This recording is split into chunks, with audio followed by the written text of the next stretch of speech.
Hello my loves, I'm Ellie Frost. Thank you so much for being on my channel where we are talking about the multi-dimensional approach to rapidly and radically healing and transforming during and after narcissistic abuse. And this video is about why you do not want to fall for the victim story of the narcissist. This one is tricky, right? Because for many of us, most of us, right, we have emotions, we have empathy, and we want to genuinely help people.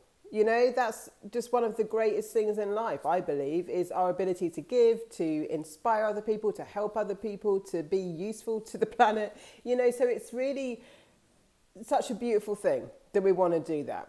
Here's the thing with a narcissist. They do not have emotional capacity like we do, which means that actually you don't really hurt their feelings, right? It's not even that you hurt their ego. Like, people are projecting empathy on something that has none. So hear me out. When a narcissist gets angry, they're channeling aggression. They're very aggressive. Whether it's passive aggression or actual aggression, they are all highly aggressive. They use that as a tool. As do they use exploiting empathy. One of the most beautiful things, I believe this planet would change if I want to develop empathy in people, but in safe ways. Because if we had more empathy for each other, we would change the world in such beautiful ways, right? We're being taught to kind of not see ourselves as as a collective. So empathy will change the world. It's one of the best things. Now, the narcissist is a dark force, a dark energy. This is a spiritual war, and they are trying to stop that evolution. They're trying to squash out one of the most beautiful and useful things to our own evolution, which is empathy. So do not fall for the victim story. Here's where that's going to get hard.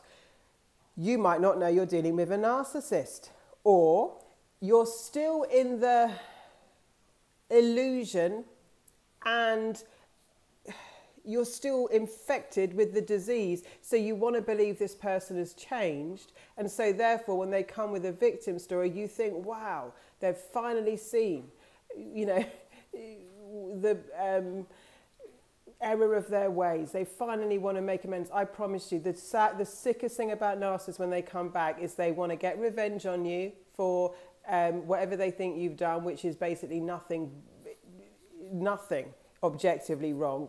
Just haven't made them your God in the way they wanted you to, or haven't put up with all their behavior, or didn't do exactly what you wanted when they wanted in taking them back. They'll always want to get revenge on you, or put you back in your place, or erode, you know, they have to erode your self-esteem to keep you there, because you're going to see how horrible this person is, right? So they have to break you down. The whole relationship is on breaking you down. So what do we do about this?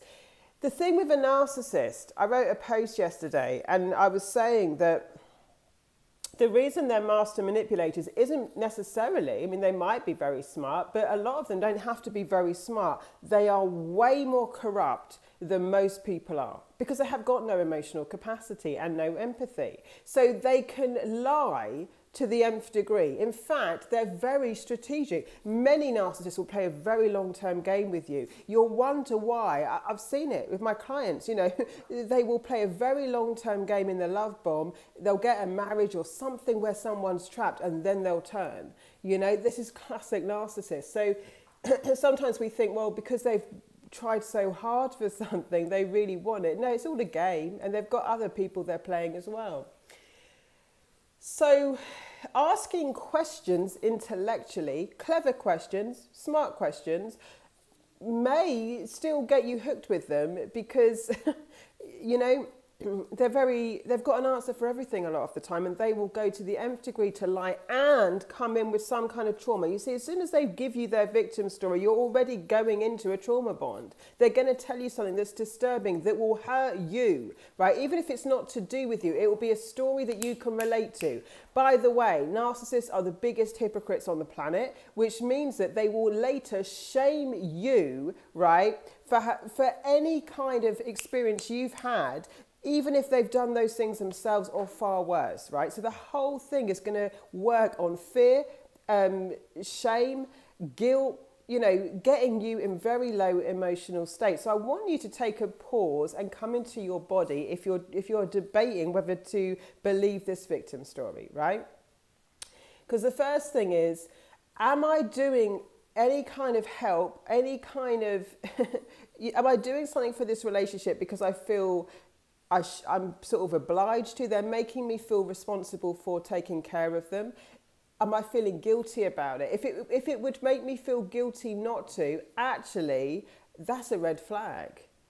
Many people are guilted into doing things they don't want to do. And I work with this. If you can join Sovereign Do, I'm reopening it this month, right? It's not self-study, it's self-paced, but it's supported. And I don't want to make it self-study yet because I do give such a high level of support to it. So do let me contact me about that. But if you're doing it out of fear, guilt, you'd be ashamed of yourself because it's playing on your emotions in that way, that's not the place to help from. I teach people about giving and that you're only in a position to give when you can give freely. So if you're feeling something's off, but you can't put your finger on it, trust it. We're taught that we have to be people pleasers, which is toxic manipulation. I talk about people pleasing a lot, about how toxic it is, how it makes you a target for predators. And actually, it's not being authentic to self. It's not loving. It's actually wearing a mask, being someone you're not to try and get someone else to like you. It's got good intentions, but it still makes you a match for manipulation, and it's still not true to you. You're still abandoning. If you feel some kind of ick that you can't put your finger on, it just feels off, but you're now going into overdrive, which a lot of people do, because you're feeling like, well, that makes me a bad person, so I should help this person, or I should listen to this, or I should make allowances for this person because I feel like ashamed of myself. Now they're telling me this story, or I feel guilty. It's actually a red flag. When someone comes to you with a genuine story, they're not going to use those emotions against you. In fact, when you actually have someone come to you that genuinely needs help, they do it in a very different way, right? If they're not a narcissist. Some people might be in trouble and be like, but if they're trying to guilt you, if they're trying to fear you or shame you in any way, now this is a red flag.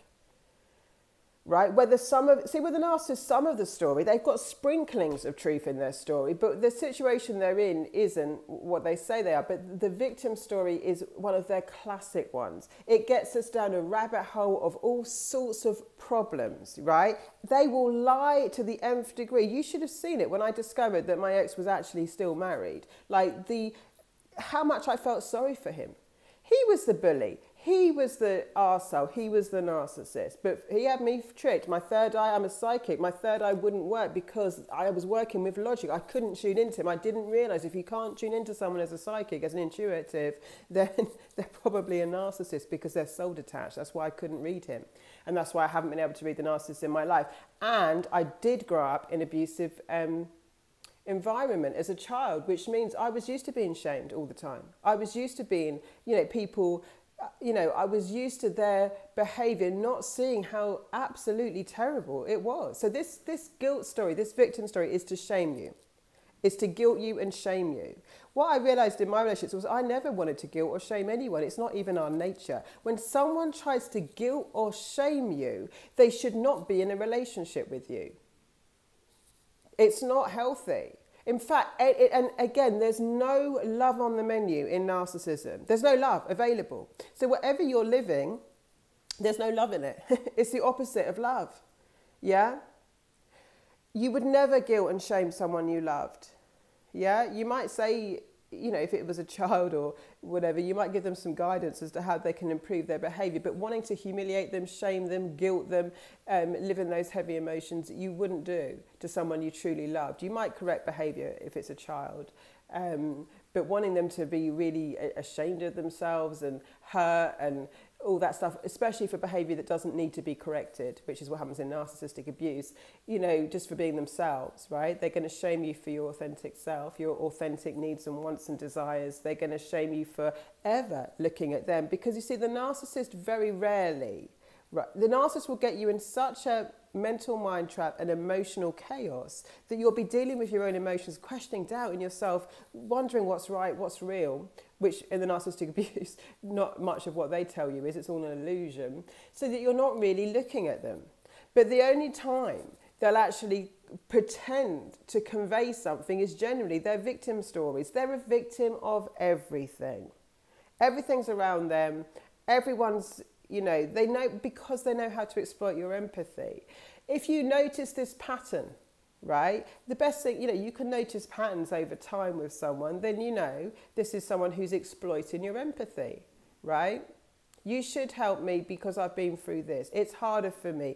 Obligation, guilt tripping you.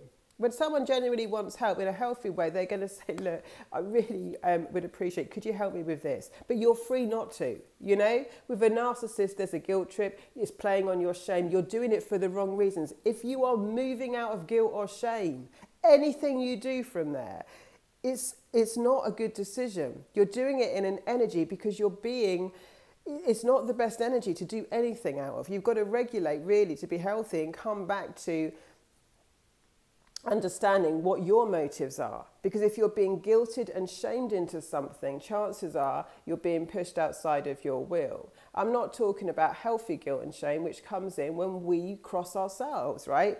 Guilt is a healthy emotion that I feel when I do something that I know was wrong. I'm meant to feel guilty because my body's a messenger saying to me, Ellie, you know what? That's not who we are, right? It wasn't nice to soccer punch them. I never did that in my dreams. No, I'm joking. I've never done anything like that. But I mean, they deserve it, don't they, on some level? But that's not very nice. So don't retaliate if you can. Regulate. Don't retaliate, regulate. I've taught that the whole time. But it would take me away from myself, and I never want that. They steal you from yourself. You see, everything that you give to this relationship or take from it, you think you're getting out of it. In fact, it's coming at the heftiest price in the universe, which is at the cost of yourself. If I had done any, whatever we do in reaction to them that is not our true nature, it gives us such a poor self-esteem. So we don't want to retaliate, right? And shame just means I feel that I'm wrong at core, which basically means I keep doing things that make me feel guilty. Now, they're going to try and project those emotions on you. So narcissists are empty. They're not projecting their emotions, but what they're masters at is being a puppet master and getting you to feel how they want you to.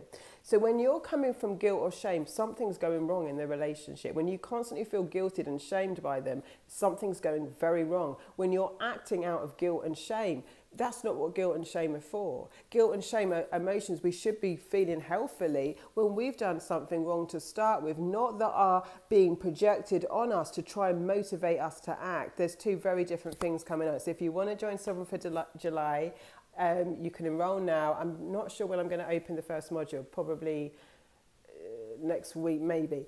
But let me know about that. Otherwise, lots of love, guys, and I'll speak to you soon.